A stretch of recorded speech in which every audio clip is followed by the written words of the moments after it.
ఎక్కువగా లేడీస్కి హెడ్డాకు సంబంధించినవి ఉంటాయి. ఒకటి సైడ్ నొప్పి కానీ, కొందరికి హెడ్డాకు బాగా లాగడం కానీ అలాంటివి లక్షణాలు వస్తుంటాయి.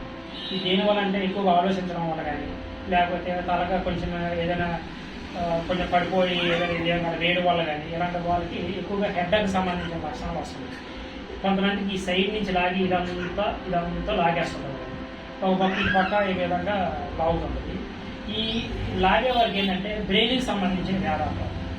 ఈ బ్రెయిన్కి సంబంధించిన వ్యాధి అంటే కుడిపక్క వచ్చిందనుకో ఎడమ రంధ్రంలోనూ ఒక మెడిసిన్ చెప్తుంటే అది పిప్పలు దాన్ని ఏంటంటే నెమన రసంతో నెమన రసంతో గంధం తీసి దాంట్లో కొంచెం బెల్లం చేసి ఒక క్లాత్లో వేసుకున్న తర్వాత ఎడమ పక్క వచ్చిందనుకో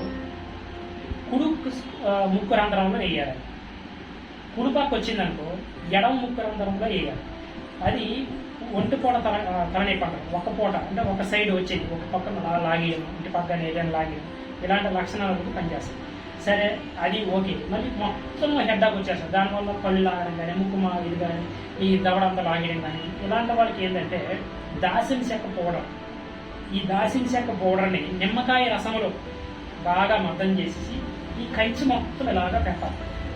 ఈ కంచె మొత్తం మనం పెట్టుకున్నట్లయితే 100% అది ఒక అరగంటలో దాంట్లో కర్పూరం కూడా చేస్తే చాలా బాగుంటుంది. అది కర్పూరం స్మెల్కి, ముక్కు సంబంధించిన స్మెల్కి కూడా ఇలాంటిది ఇది పనిచేస్తుంది. దాసిన చెక్క పౌడర్ అండ్ నిమ్మకాయ రసంలో మద్దం చేసి ఆ పౌడర్ నిమ్మకాయ రసంలో కలిపి దాంట్లో కర్పూరం చేసి హెడ్డాక్ వచ్చిన వాళ్ళకి మాత్రం రాస్తే 100%గా ఎలాంటి హెడ్డాక్ అయినా సరే నివారణ అవ్వడానికి ఉంటుంది. ఏ మాత్రం ఏదైనా మాకు సపోజ్ మీకు డౌట్ ఉంటే స్క్రీన్ మీద నెంబర్ ఉంటుంది, మాకు ఫోన్ చేయండి. 100% మేము దానికి సొల్యూషన్ చెప్తాం.